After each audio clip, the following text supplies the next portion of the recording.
And on the point you just made as well, I'd really like to jump to some of your work on landscape character. Yes. Because it's something a lot of people wouldn't have heard of, unless you're a landscape architect or a landscape professional. It's probably not something you've ever heard of or dealt with before, but it has huge potential for influencing how we move forward. And you're behind all of it, pretty much. Well, it has a very funny start to the story, and I will tell the story. I mentioned earlier that in early 1980s, I was acting as an agent for the Countryside Commission in giving grants for restocking, putting in new hedges, new woodlands, new ponds in the countryside in the early 80s, when Europe were grant aiding the extraction, the destruction of all these features. And one of my staff came to me very proudly in about 1982, and he said, "Oh, Merrick, I want you to come out and look at the work I've been doing with Eagle Star on their estate." And this was in mid-Hampshire, north of the A303, if anybody knows that road. And he proudly showed me these new woods that had been planted. And if I just describe the landscape to you, this was high chalk, the remains of some fabulous oak with hazel coppice. Hazel, of course, coppiced for folding sheep on the downs pre-wire, so hazel hurdles were used as a fencing material. And many of these wonderful oak and hazel coppice woods had been fragmented, they'd been destroyed, and there was only a framework left with these big arable fields driven straight through these old woods. He had, with the land agent, had replanted some of these, but had made a terrible error in terms of the species. And I said, hang on a second, you've got a really ancient stand type here. We had just, by the way, launched the Wessex Coppice Group to try to encourage coppice workers, who are very much like hermits, actually. They prefer to work by themselves in the woods, not very good at marketing their products. So we set up a marketing business to try to help coppice workers get a proper return from their work. And I said, and you've gone and planted poplar and willow in an oak landscape. I mean, this is devastating, and I'm responsible for this because I'm running the program. Now, nobody else spotted this error, but I did. And I went back and I said to the team, look, we've got to do something about this. We must prepare proper briefs. And we've really got to look at landscape character, because the landscape character, what is there and what has influenced the landscape in the past, is really important and pertinent and relevant to today. Yeah. So we will start mapping landscape character. And now I must give credit to the two members of staff who did the technical work, Linda Tatalia Kershaw and Ray Smith. And the two brilliant brains. They worked really hard. They travelled the whole county. They did a huge amount of mapping work, aerial photographic analysis, a brilliant analysis. And each of those characters were defined by farming. It's really the results of farming and the way we settle on the land, and how the soils and the ecosystems and the microclimates have responded, giving you a very specific character defined by that interaction between human and natural facilities. So we actually published the first character map of any county in the country in the mid-1980s.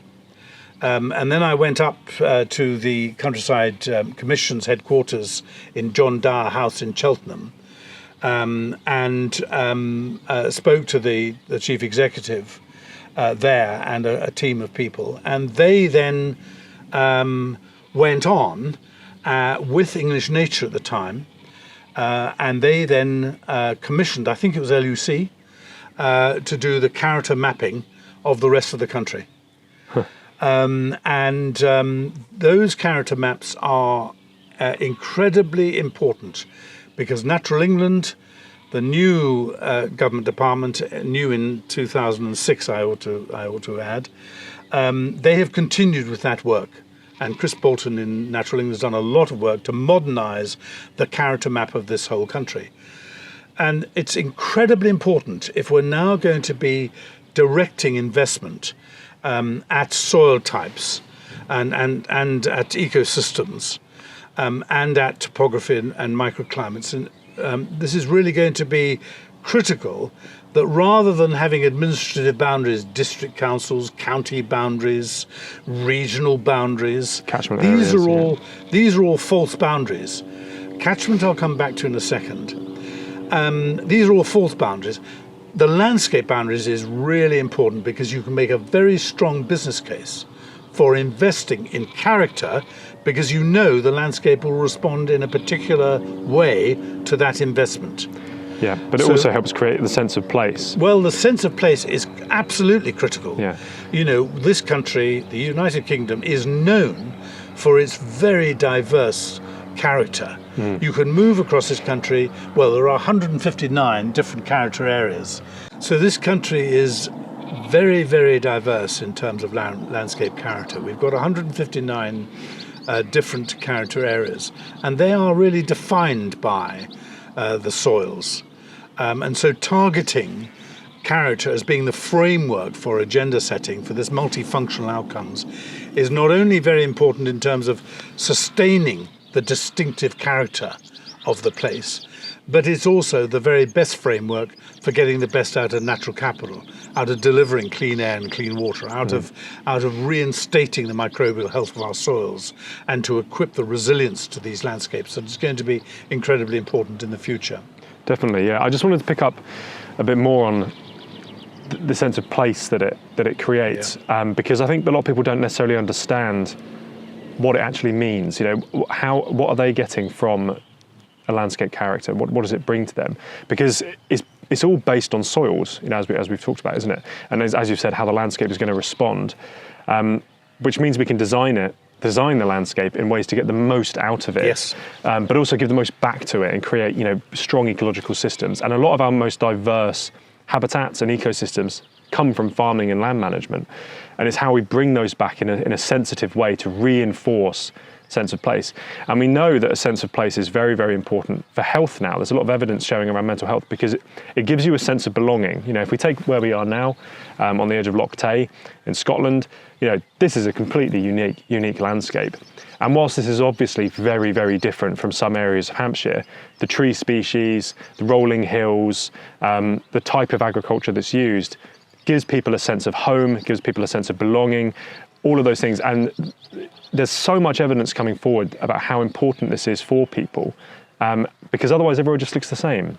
You know, and there is no differentiation, and it ends up being, you know, a monoculture of landscape as such. Everything is the same, and we need that change. And the UK, you know, from a tourism side, in terms of rural economy and things, I think Lonely Planet has voted the UK the most interesting country to visit in the world several times now. And partly it's because of how diverse we are. And we need to celebrate that and reinforce it and strengthen it wherever we can. I absolutely agree. The point you make about social stability is incredibly important in terms of the connection, the strong sense of place, the sense of belonging. And now, more than any time, we need to see greater stability, and that sense of place is profoundly important.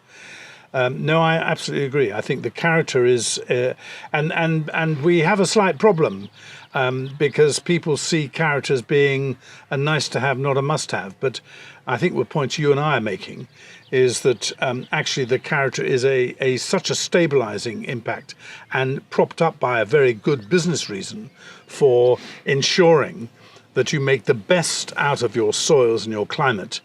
And so your investment is really about working with nature, and that will strengthen the sense of place, because you can't do anything about the climate and the topography and the geology. And with respect, if we get our soil handling right, you know, we mustn't do any more about meddling with our soils. We've really got to re-equip our soils to be the rich giver of life that they really are. Yeah, definitely. And one of the points you mentioned earlier, you come back to, is around catchments, because catchments are obviously different. They're a part of the landscape, but and there's a lot of focus on catchment areas. So if you could just I'll expand certainly upon talk that. about that, because that the catchment is catchment management is an incredibly important activity, and within these character areas, catchment management is a crucial intervention that we need to make, because not just because of water quality, but because of the issues about flooding downstream and those sort of issues, and water availability. But catchment boundaries are a mystery to the general public. So the general public know about the New Forest because they know about the character. It's when you talk about the South Downs, they know about the South Downs. When you talk about the South Pennines, they know about the South Pennines landscape. They immediately have a picture in their mind. If you talk about the catchment, they don't know where the boundaries are. They have no connection with it. And so another point that is very, very important to make now, it is vital that the character areas can become the way to connect with local people, because they understand the character of the landscape. If you explain to them about the New Forest, they immediately have this image about what the New Forest is, provided they've been there, of course. And this point about reconnecting town with country is vital. We've seen the planning system and the farming system being separated completely. Of course, the farmers are very worried about having to apply planning permission for ploughing up a field. We don't want that type of bureaucracy. But there is a need to reconnect town with country and get people to understand the importance of local food, the importance of nurturing the land. And we are going to have to reconnect people with food growing, empowering people. And that's what we as a landscape profession do very well. Not only do we support the farming industry in terms of multifunctional outcomes, we also plan our urban landscapes and our suburban landscapes, whereby one of the functional things we do is to reconnect people with the opportunities for growing their own food. And that is absolutely critical. We know, again, the health and well-being, not only the functional aspect of growing your own food, but there's also huge other benefits. So this reconnection, I think, is very important. And I also feel very strongly that if we're going to sustain the level of investment, which is currently about 3.5 billion in supporting the farming industry, we've got to make that accountable. We've got to make sure that local people understand what that investment is actually delivering for them. Mm-hmm. You see, Boris Johnson could pass the 3.5 billion to the NHS and the public would applaud him. No, we must make sure we sustain the investment to help the industry out of the cul-de-sac it's now in. And it's been moving in for the last 45, 50 years as a result of the very, very particular type of intervention from Europe, which has ended up in such an unsustainable